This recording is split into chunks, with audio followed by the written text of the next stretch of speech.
English reader का 7th class का NCERT का चैप्टर नंबर फर्स्ट। तो इसमें क्या है, 3 क्वेश्चंस इसका एक चैप्टर है और इसी मतलब एक यूनिट है, उसमें 3 क्वेश्चन चैप्टर है और एक पोएम भी है। सो पहले हम लोग चैप्टर पढ़ेंगे फिर पोएम पढ़ेंगे, और हो सकता है अगर वीडियो इसी में बना दूँ, मैं इसी में पोएम दे दूँ, या ये भी हो सकता है मैं नेक्स्ट वीडियो में पोएम दे दूँ, क्योंकि अगर वीडियो लंबा हो गया तो मैं इस पर नहीं दूँगी। ओके, तो हम लोग अभी स्टार्ट करते हैं। क्या लिखा है पढ़ते हैं। लिखा है, इसको बड़ा कर दे रही, आपको दिख जाए तो हम लोग पढ़ते हैं। The thought came to a certain king that he would never fail if he knew 3 things। एक ख्याल एक किंग के मन में आता है कि वो कभी फेल नहीं होता अगर वो इससे ये 3 चीज़ें पता होती। वो एग्ज़ाम कोई नहीं दे रहा था जो फेल की बात कर रहा था, कोई जजमेंट होगा जिसमें वो फेल हो गया होगा। तो these 3 things were: what is right time to begin something, which people should he listen to, what is the important thing for him to do। तो क्या ये 3 चीज़ें थी, मैं आपको पढ़ के सुनाती हूँ। What is the right time to begin something, एक चीज़ को करने का क्या सही समय है। Which people should he listen to, कौन से लोगों को उसे सुनना चाहिए। लाइक अब 4 लोग कह रहे मैं सही हूँ, मैं सही हूँ, मैं सही हूँ, मैं सही हूँ, मैं सही हूँ।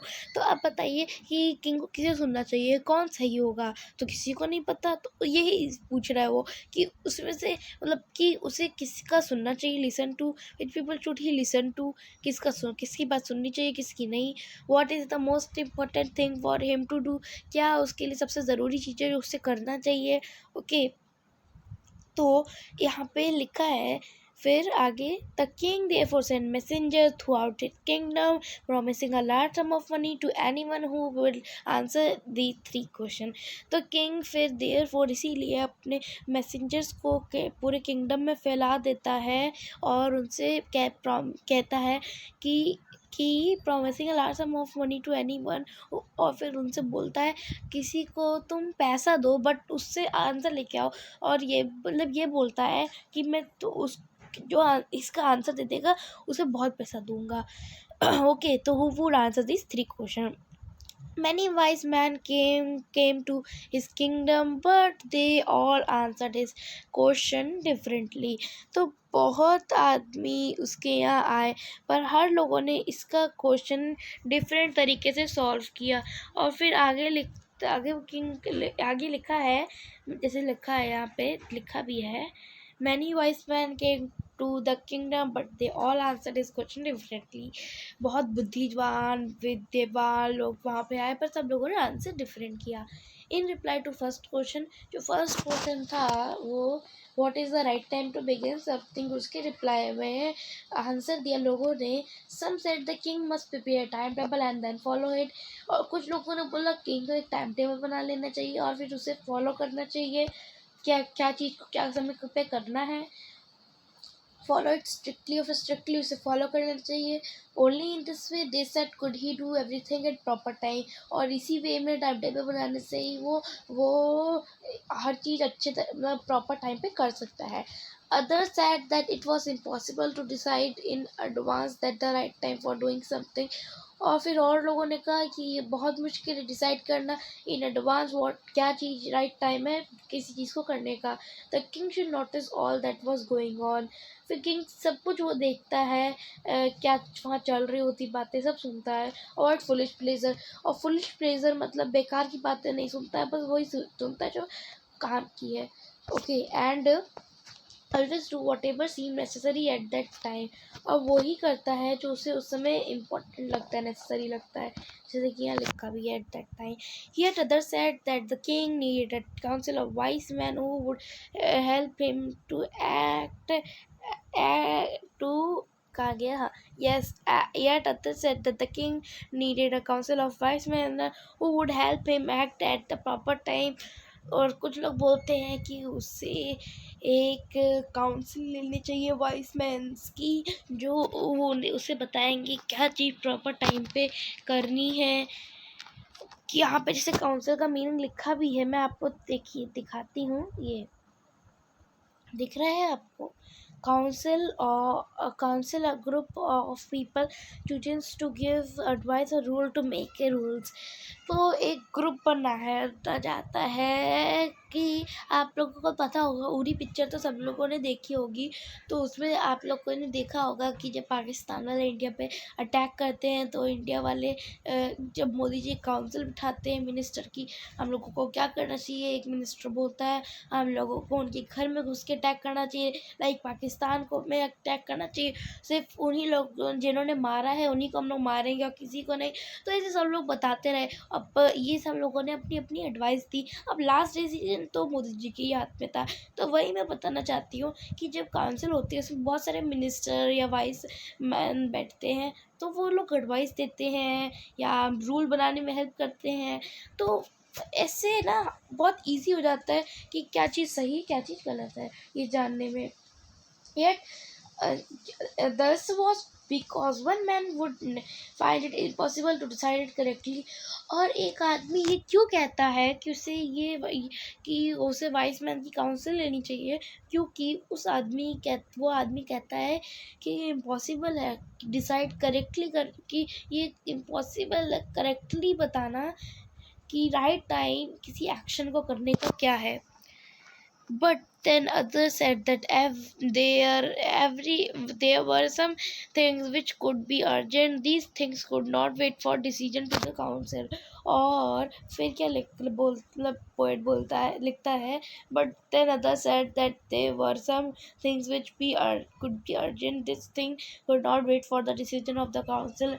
और कुछ चीज़ें जो होती हैं बहुत अर्जेंट होती है, तो उसके लिए हम लोग कोई काउंसिल बिठा नहीं सकते, फिर उसके तक डिसीजन का वेट नहीं कर सकते, क्योंकि वो अर्जेंटली हम लोगों को करनी होती है। In order to decide the right time for doing something it is necessary to look into the future and only magician could do that. The king therefore would go to magician. तो ये decide करना कि right time पे क्या चीज़ करनी है, इसके लिए किंग को फ्यूचर में देखना पड़ेगा, और फ्यूचर में देखने के लिए उसे मैजिशियन के पास जाना पड़ेगा, क्योंकि मैजिशियन ही खाली फ्यूचर में देख सकता है और मैजिशियन ही काम कर सकता है। आगे लिखा है, ओके एक minute, in the answer to second question. अब सेकेंड क्वेश्चन में आपको दिखा दे रही क्या था, एक मिनट, यस। तो सेकेंड क्वेश्चन था which people should he listen to, कौन से आदमी लोगों को उससे सुनना चाहिए, मतलब किसे सुनना चाहिए। ओके यस, देखिए in their answers to second question, some said that people most necessary to the king were his counselor, others said the priest, other choose doctor, and yet others said that his soldiers were the most necessary। और फिर कुछ लोग बोलते हैं सबसे ज़्यादा ज़रूरी उसके लिए उसके काउंसलर्स है, कुछ लोग कहते हैं प्रीस्ट है, पंडित, कुछ लोग कहते हैं डॉक्टर्स है, मतलब कि जो आपको पता ही होगा डॉक्टर्स जो इलाज करते हैं। और कुछ लोग बोलते हैं सोल्जर्स बहुत नेसेसरी है। और काउंसलर्स का मीनिंग क्या होता है ये देखिए, मैं आपको बड़ा कर दे रही, ये counsellor member of the council.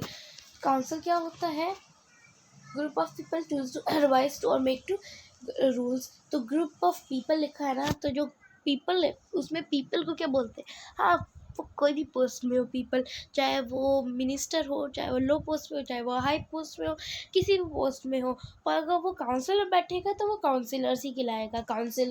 Councillors ये प्लूरल है इसलिए काउंसिलर्स बोला गया है, काउंसिलर ही कहलाएगा करेक्ट का। ओके, तो ये आपने समझ लिया कि कुछ लोगों ने कहा कि सबसे ज़्यादा इम्पोर्टेंट काउंसलर है, उसे उसकी बात सुननी चाहिए। कुछ लोगों ने बोला प्रीस्ट, कुछ लोगों ने बोला डॉक्टर, कुछ लोगों ने बोला सोल्जर्स। आगे to the third question, some said science, other said choose fighting and yet other religious worship. अब थर्ड क्वेश्चन क्या था ये देख लेते हैं फटाफट, कहाँ गया थर्ड क्वेश्चन, ये विच पीपल नहीं, what is the most important thing for him to do, क्या सबसे ज़रूरी थिंग है जो उसे करनी चाहिए। और अब हम लोग ये थर्ड क्वेश्चन का जो आंसर क्या दिया लोगों ने ये पढ़ते हैं। To the third question, some said science, other choose fighting and yet other choose religious worship. तो कुछ लोगों ने बोला कि उससे सबसे इम्पोर्टेंट चीज़ उसके लिए साइंस है, सब कुछ लोगों ने बोला फाइटिंग है उसके लिए सबसे इम्पोर्टेंट, कुछ लोगों ने बोला religious worship. As the answers to his question were so differently, आज ऐसा कि जो उसके क्वेश्चन के आंसर थे सो डिफरेंट थे, the king was not satisfied and gave no reward. इसीलिए किंग सेटिस्फाइड नहीं था और किसी को भी रिवॉर्ड नहीं दिया। No, give no reward. Okay. Instead, he decided to seek the advice of a certain hermit who was widely known for his wisdom. और उसने सोचा कि उसे किसी हर्मिट से जो किसी क्या सोचा उसने, the king was not satisfied नहीं था, रिवॉर्ड नहीं दिया। Instead he decide to seek the advice for certain hermit. Seek मतलब लेना। उसने सोचा कि हमें को किसी हर्मिट से एडवाइस लेनी चाहिए इस चीज़ के लिए। सर्टन हर्मिट, हर्मिट क्या होता है? A person who lives alone and leads a simple life. एक पर्सन जो अकेला रहता हो और सिंपल लाइफ जीता हो। लाइक कि एक आदमी अकेला रह रहा है और सिंपल लाइफ जी रहा है। लाइक बहुत जो कहते नहीं हम लोग हिंदी में ऐश्वर्या, वो नहीं है, सिंपल लाइफ जी रहा है। तो फिर लिखा है आगे, instead he decide to seek the advice from a certain hermit who was widely known for his wisdom. और उसको हर्मिट पास जाना चाहिए जो हमेशा अपने बुद्धि के लिए जाने जाते हैं। विजडम मतलब वाइज, और वाइज मतलब जो बुद्धि है, और विजडम मतलब बुद्धिमान। ओके। तो hermit lived in a would which he never left. और जैसे क्या पे लिखा है, आप लोगों के मन में एक बात आई होगी, hermit lived in a would, hermit would में रहता होगा? नो, वुड लकड़ी नहीं है, लकड़ी के अंदर छेद करके रहेगा। अब वुड होता है एक स्मॉल फॉरेस्ट। स्पेलिंग सेम है बट मीनिंग कभी कभी अलग होता ही है किसी वर्ड्स का। लाइक सन सन होता है, एक सन सूरज, एक सन बेटा, तो बहुत होती है, बट बहुत वर्ड ऐसे होते हैं जो सेम होते हैं बट मीनिंग अलग अलग होती है। ओके। और उससे सिनोनिम्स कहते हैं, नहीं सॉरी सिनोनिम्स नहीं, मतलब उससे क्या कहते हैं मुझे याद नहीं आ रहा, बट क्या कहते हैं याद नहीं आ रहा। मैं नेक्स्ट वीडियो में आपको बताऊंगी इसे क्या कहते हैं। ओके, तब तक आप लोग मुझे कमेंट करके बताइएगा क्या कहते हैं उसे। The hermit lived in a would which he never left. Hermit would में रहता था, फॉरेस्ट में, जो उसे कभी छोड़ा ना हो। मतलब कि अगर आप कोलकाता रहते हैं, वहाँ छोड़ के महाराष्ट्र गए, महाराष्ट्र छोड़ के दिल्ली गए, तो आपने अपने घर छोड़ दिया है। बट जो ऐसे हर्मिट से वो बाहर जाना चाहता था जो हर्मिट फॉरेस्ट में रहता हो, उसने अपना घर कभी छोड़ा ना हो। He saw no one but simple people and so the king put on ordinary cloth. उसे कोई नहीं देखा बट सिंपल आदमी दिखे आसपास घूमते हुए, तो किंग ने भी इसीलिए सिंपल ऑर्डिनरी क्लोथ्स पहन ली, जाए आम कपड़े जैसे सब लोग पहने थे। Before he reach the hermit's hut, the king left his horse with his body guard and went on alone. और इससे पहले कि वो हर्मिट के घर पहुंचता, उसने किंग ने अपने हॉर्स को और अपने बॉडी गार्ड को वहीं छोड़ दिया और आगे जब वो बड़ा था अलोन गया, किसी को लेके नहीं गया। As the king came near the hermit's hut, he saw the hermit digging the ground in front of his hut. तो क्या लिखा है? As the king came near to the hermit hut, जैसे ही किंग नियर आ जाता है hermit हट के, मतलब हर्मिट के घर के पास, he saw the hermit digging the ground. और वो देखता है हर्मिट ग्राउंड को डिग अप कर रहा है, मतलब खोद रहा है, in front of his hut, अपने घर के सामने खोद रहा है। जैसे कि यहाँ पिक्चर भी बनी है कि ये हर्मिट है, इसका घर है, तो अपने घर के सामने ही खोद रहा है। ओके, तो डिग कर रहा है। Okay, he greeted the king and continued digging. फिर वो किंग को ग्रीट करता है और कंटिन्यू करता है डिगिंग। अब दो वर्ड होते हैं ग्रीट, एक लालच और एक होता है किसी को ग्रीट करना, लाइक किसी को आदर करना। उस जैसे कि कोई लोग ग्रीट करके किसी मेहमान को जैसे बुलाता है, कोई बुके देता है, कोई खाली हेलो हाय करता है, कोई गुड मॉर्निंग। तो जैसे आपको बताया जाता होगा बच्चों को नमस्ते करना चाहिए, तो वो ग्रीट करना ही होता है। तो एक ग्रीट लालच होती है, एक ग्रीट करना होता है कि उसे आदर देना, तो वो यहाँ पे उस वाली ग्रिड की बात नहीं हुई है, जो लालच है दूसरे वाले ग्रिड की बात हुई है। तो फिर उसे फिर ग्रिड करता होगा, ऐसे जैन या कुछ भी करके करता होगा ग्रीड, और फिर डिगिंग करना स्टार्ट कर देता है। The hermit was old and weak and he were the breath and he breath heavenly. तो जैसा कि आप जानते, मतलब जैसा कि हर्मिट ओल्ड था, बूढ़ा था, वीक था, तो हर्मिट जब डिगिंग क्या है हर्मिट एज ही वर्कड ही जितना जैसा कि वो काम कर रहा होता है तो बहुत ऐसे करके सांस लेने लगता है, हेवनली, जैसे कि सांस फूलने लगती है उसकी। The king went up the hermit and said, I have came to you, wise hermit, to ask you the answer of 3 questions. तो king फिर hermit के went up to hermit and said, और फिर किंग हर्मिट के पास पहुंचता है और बोलता है, I have came to you, मैं तुम्हारे पास आया हूँ, वाइस हर्मिट, बुद्धिवान hermit, to ask you the answer of 3 question, इन 3 क्वेश्चन का आंसर पूछने। अब फिर हम लोगों को तो 3 क्वेश्चन पता है, बट अब वो उससे थोड़ी ना पता होगा, वो उसके दरबार में थोड़ी ना था, तो फिर वो उसे 3 क्वेश्चन बताता है। How can I learn to do the right thing at right time, who were the people I need more, and what affairs are the most important. Okay, तो अब आप लोग सोच रहे होंगे पहले जो 3 क्वेश्चंस थे वो अलग थे, ये जो 3 क्वेश्चन है वो अलग थे। देखिए, वो 3 क्वेश्चन, ये 3 क्वेश्चन बिल्कुल सेम है, बट जो उसका कहने का तरीका हो गया वो थोड़ा अलग हो गया। कभी हम लोग एक बात हमारे साथ जो हुई होती है, अब वो दूसरे फ्रेंड को बता रहे हैं और फ्रेंड्स को बता रहे हैं, तो सबसे अलग अलग हो जाती है ना, क्योंकि एक एक वर्ड, एक एक लाइन याद तो नहीं रहती है। तो फिर क्या बोलता है, how can I learn to do the right thing at right time, वही चीज़ कि मुझे क्या चीज़ राइट टाइम पे करनी चाहिए और कैसे मैं सीखूंगा राइट टाइम पे करने की चीज़ें, मतलब राइट टाइम क्या, राइट कौन सी चीज़ किस समय करनी चाहिए। Who are the people I need most, कौन कौन से लोग मुझे चाहिए, मतलब ज़्यादा चाहिए, नीड मोस्ट, और किसको लिसन करना चाहिए, बात वही है। And what affairs are the most important, और कौन सी चीज़ इंपॉर्टेंट है, कौन सी अफेयर्स इंपॉर्टेंट है। अफेयर्स क्या होता है, the things matter, business matter, things या मैटर्स या बिजनेस मैटर्स, बिजनेस। तो यहाँ पे जो ये एक मिनट, ये जो लिखा है थिंग्स, अफेयर्स होता है या थिंग्स या मैटर्स या बिजनेस मैटर्स। ओके ओके, तो क्योंकि यहाँ पे कॉमा भी लगा हुआ है। ओके, तो आगे क्या लिखा है, who were the people I need most, people लिया हम लोगों ने, and what affair are the most important.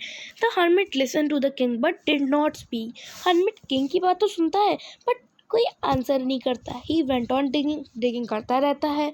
You are tired said the king, king फिर बोलता है, क्या तुम थक गए हो, let me take the spade and in work in your place, लाओ मी, let me take the spade, लाओ मुझे दे दो स्पैड। स्पैड क्या होता है, ये जो उसके हाथ में आप लोग देख रहे हैं, ये जिसे हम लोग हिंदी में फाफड़ा कहते हैं। जब किसी का घर बन रहा होता है तो जो सीमेंट घोला जाता है, सीमेंट उठाया जाता है, मिट्टी उठाई जाती है, ईंटें उठाए जाते हैं, तो ये फाफड़े से ही करते हैं।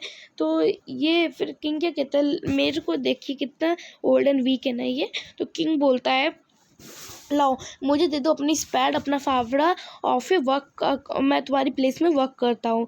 फिर हर्मिट बोलता है, थैंक्स एट द हर्मिट, तो हर्मिट बोलता है थैंक्स, और किंग को थैंक्स बोलता है, और गिविंग द किंग हिज स्पैड, और किंग को फिर अपनी स्पैड मतलब अपना फावड़ा दे देता है। Then he sat down on ground, और फिर वो ज़मीन पे बैठ जाता है। फिर आगे क्या लिखा है, आगे मैं पढ़ती हूँ। Yes, when the king had dug 2 beds, he stopped and repeated his question. जब किंग अपने 2 बेड्स डग कर लेता है, अब अपने जो बिस्तर है वो तो खोदेगा नहीं। बेड्स होता है small patches of ground for plants, like ये देखिए 1 लाइन 2 लाइन ऐसे बनी हुई है ना, पैच टाइप का। तो ये जब वो 2 लाइन डिग कर लेता है प्लांट्स लगाने के लिए ग्राउंड में, तो फिर वो स्टॉप कर देता है और अपना क्वेश्चन रिपीट करता है। The hermit give no answer, और हर्मिट कोई आंसर नहीं देता है, but stood up stretching out his hand for the spade, और फिर खड़ा होता है और स्ट्रेचिंग आउट हिज हैंड, अपने हाथ को स्ट्रेच करता है। जब हम लोग थक जाते हैं तो हाथ को स्ट्रेच करते हैं ना, out of his hand, stretching out of his hand for his the spade, और फिर नहीं सॉरी मैंने गलत बता दिया, आगे हाथ करता है, स्ट्रेच करता है, हाथ आगे बढ़ाता है और बोलता है और फिर स्पैड के लिए कि मुझे फावड़ा दे दो, and said now you rest, king को बोलता है अब तुम रेस्ट करो, लेट मी वर्क, अब मुझे काम करने दो, but king did not give him spade and continue to dig, और फिर किंग उसे स्पैड नहीं देता है और कंटिन्यू करता है टेक करना। ओके, एक मिनट, हाँ, तो अब लिखता है 1 hour पास, 1 घंटा बीत जाता है, देन अनादर 1 hour पास, देन अनादर, एक दूसरे के मतलब ऐसे ही आज बीतते रहते हैं, वन अनादर करके बीतते रहते हैं। The sun went down behind the trees, और सन ट्रीज के पीछे छुप जाता है, and at last the king stuck the spade into the ground and said I have came to you wise man for an answer to my question, if you can give me no answer tell me so and I will return home. King बोलता है कि and at least the king stuck the spade into the ground, और फिर king जो है उस स्पैड को ground पे स्टक मतलब मारता है जोर से, ग्राउंड पे स्टक होता है ना, तो मारता है ग्राउंड पे और बोलता है I came to you wise man, मैं तुम्हारे पास आया हूँ for an answer to my question, मैं अपने क्वेश्चन के आंसर के लिए तुम्हारे पास आया हूँ, अगर तुम्हारे पास मेरे क्वेश्चन का आंसर नहीं है तो मुझे बता दो, मैं अपने घर वापस जाता हूँ। Here comes someone running, said the hermit, hermit बोलता है यहाँ कोई आ रहा है रनिंग करते हुए, said the hermit। कल्ले कल्ले जाई जानियो, और डाउन